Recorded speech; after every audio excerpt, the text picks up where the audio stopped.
Les pathologies cellulaires élémentaires les plus évidentes, le nombre de cellules. L'aplasie, l'hypoplasie, donc c'est la diminution ou la disparition de cellules. Il y a des choses qui sont physiologiques. Donc par exemple, le tissu immunitaire. Le tissu immunitaire qui nous protège tellement bien, en fait, il est programmé pour se renouveler et finalement s'adapter jusqu'à l'âge de 40-50 ans maxi. Et d'ailleurs, lorsque vous regardez le thymus, donc le thymus c'est un organe lymphoïde dans lequel se fait la différenciation des lymphocytes.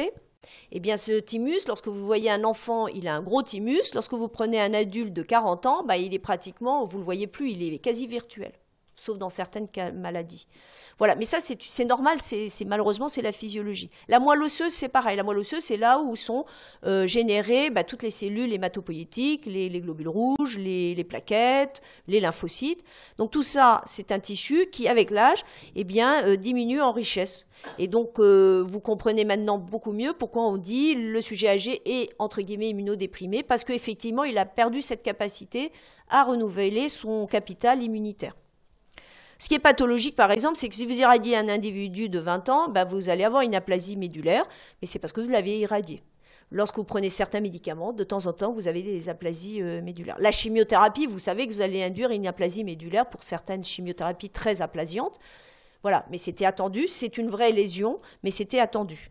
Donc c'est entre le normal attendu et le très pathologique. Voilà par exemple un exemple de biopsie ostéomédulaire. Donc c'est toujours pareil, ce qui est coloré en violet, c'est le noyau. Donc plus c'est violet, plus il y a de noyaux. Et moins il y a de violet, moins il y a de noyaux. Dans la biopsie ostéomédulaire, dans la moelle, en fait, vous avez de l'os, qui est le soutien. Vous avez du tissu adipeux qui vous apparaît en blanc. Et puis, tout ce qui est bleuté, c'est les cellules hématopoïétiques. Donc, vous voyez qu'à gauche, c'est une moelle normale, pas très riche, mais normale.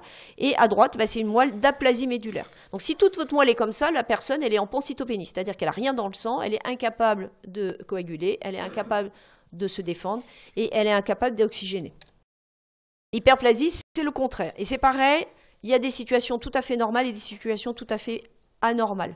Anormales, très embêtantes, anormales, moins embêtantes. Par exemple, alors tout ce qui est hormonal, oui, bien sûr, vous avez une hyperplasie, vous avez une augmentation des cellules, vous avez une maturation hormonale des individus. Et par exemple, la glande mammaire à la puberté, vous allez avoir une hyperplasie des cellules, vous allez avoir une augmentation du nombre de cellules.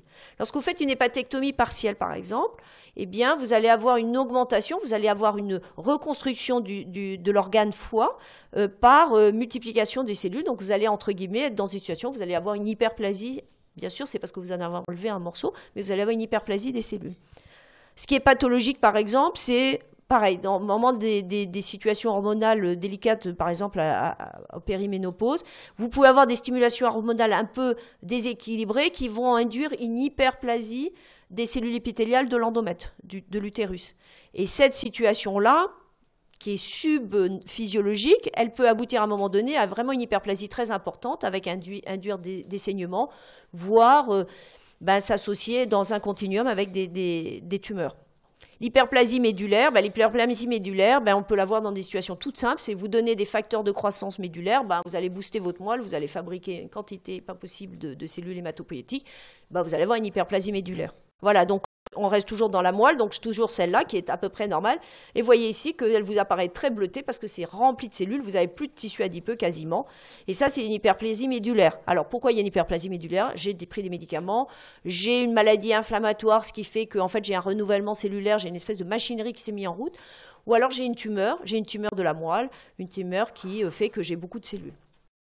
Les pathologies cellulaires élémentaires les plus évidentes, la taille des cellules. La taille des cellules va impacter, comme le nombre de cellules, va impacter la taille de l'organe, puisque l'organe est constitué de cellules. Donc, si elles peuvent être toutes petites, atrophiques ou hypertrophiques. Et ça aussi, vous allez voir que ça peut être embêtant ou pas embêtant. C'est des fois des lésions tout à fait d'adaptation à certaines situations. Des fois, c'est plus embêtant. La notion de trophie, c'est plutôt une notion de fonction, de masse fonctionnelle. Donc c'est sûr que lorsque vous diminuez le nombre de cellules ou vous augmentez le nombre de cellules, vous faites une atrophie ou une hypertrophie parce que forcément vous augmentez ou vous diminuez le nombre de cellules. Mais vous pouvez aussi augmenter ou diminuer la taille des cellules et leur fonction. Donc ça, c'est aussi des situations tout à fait parfois physiologiques. L'atrophie ovarienne à la ménopause, voilà, vous n'avez plus du tout de tissu ovarien fonctionnel, vous n'avez plus d'ovocytes, ben vous avez une atrophie, vous avez un ovaire qui devient fibreux et beaucoup plus petit.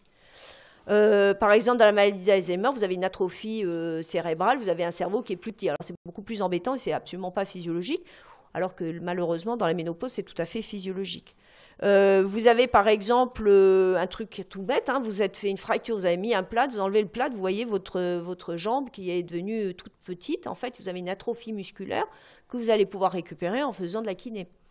Donc voilà, donc ça peut être des situations très, très variées. Et c'est vrai que là, bah, y a une forte confrontation entre ce que nous on voit et les renseignements cliniques. Bon, on ne va pas faire une biopsie musculaire à quelqu'un qui vient d'enlever son plâtre et qui a un petit muscle, ça c'est sûr. Donc la maladie cœliaque, l'intolérance au gluten, dont on parle beaucoup, puisqu'il y a plein de gens qui disent qu'ils ne veulent plus manger de gluten parce que voilà, c'est une vraie maladie auto-immune d'intolérance au gluten. Et en fait, elle se manifeste par une atrophie des villosités du tube intestinal.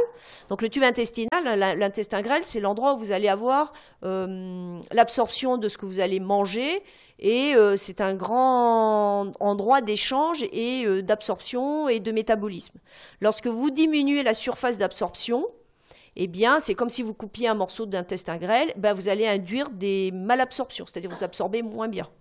Donc l'atrophie villositaire de la maladie cœliaque, c'est qu'en fait vous diminuez à peu près de 2,5 la surface d'absorption puisque vous avez une atrophie. Vous voyez qu'en fait, là on a coupé à peu près au même endroit.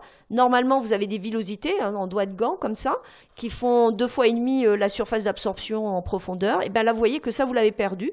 Et donc du coup, eh bien, vous avez une malabsorption. La malabsorption va se révéler par de la diarrhée, par de l'anémie, par de la fatigue, par différentes manifestations. Donc c'est vrai que avant, on faisait des biopsies intestinales pour faire la preuve de l'atrophie villositaire. Souvent, maintenant, on fait d'autres tests plus métaboliques qui permettent finalement de faire le diagnostic. Il y a juste dans une situation particulière, c'est que vous avez souvent associé à cette maladie cœliaque qui est une maladie auto-immune, vous avez souvent une infiltration de lymphocytes dans l'épithélium et parfois ces lymphocytes deviennent anormaux et sont associés à un lymphome T. Donc, de temps en temps, on a encore des biopsies de maladie cœliaque. L'hypertrophie, c'est le contraire. Donc, soit vous augmentez le nombre de cellules, soit vous augmentez la taille des cellules.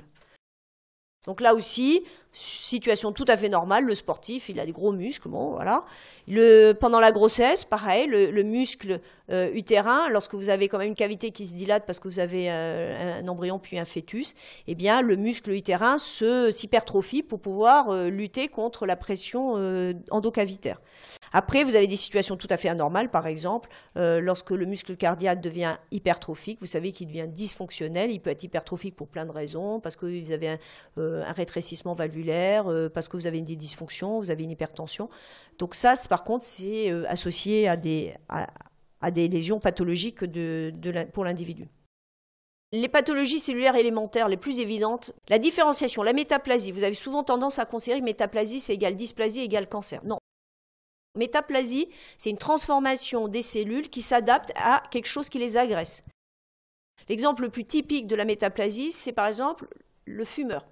Le fumeur, l'épithélium, je vous ai dit, l'épithélium bronchique, il est constitué de cellules ciliées et de cellules mucosécrétantes. Tout ça, c'est fait pour essayer d'englober les particules inhalées et les envoyer vers l'extérieur. Lorsque vous fumez, ça agresse beaucoup de choses, mais ça agresse la muqueuse bronchique. La muqueuse bronchique, les cellules ciliées, les cellules mucosécrétantes sont des cellules fragiles. Donc elles savent qu'elles ne sont pas capables de résister à cette agression. Donc la seule façon pour elles de résister, c'est de se transformer. Et elles vont se transformer en cellules malpighiennes. Cellules malpighiennes, la peau, c'est quelque chose de costaud, de protecteur. Et donc du coup, vous allez avoir une muqueuse bronchique qui va être malpighienne. Donc c'est entre guillemets pas normal, c'est pas un cancer.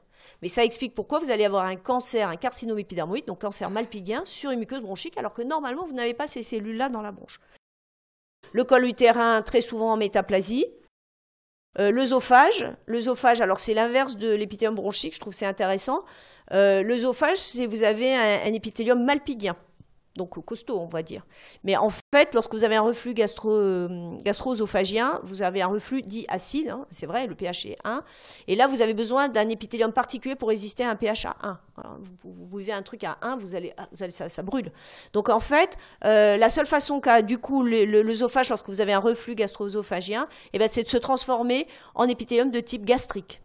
Et cette zone-là est une zone particulière de fragilité, pareil, et où peut émerger un cancer de l'œsophage et qui sera un adénocarcinome, un cancer glandulaire, et non pas un carcinome épidermoïde, par exemple, du gros fumeur qui a des fois des cancers de l'œsophage, parce que c'est aussi très agressif pour la muqueuse œsophagienne, le tabac, et qui va avoir un carcinome épidermoïde. Là, c'est un carcinome particulier, des gens qui ont un reflux gastro-œsophagien. C'est pour ça que le reflux gastro-œsophagien est quelque chose, une maladie qu'il faut diagnostiquer, dépister et surveiller.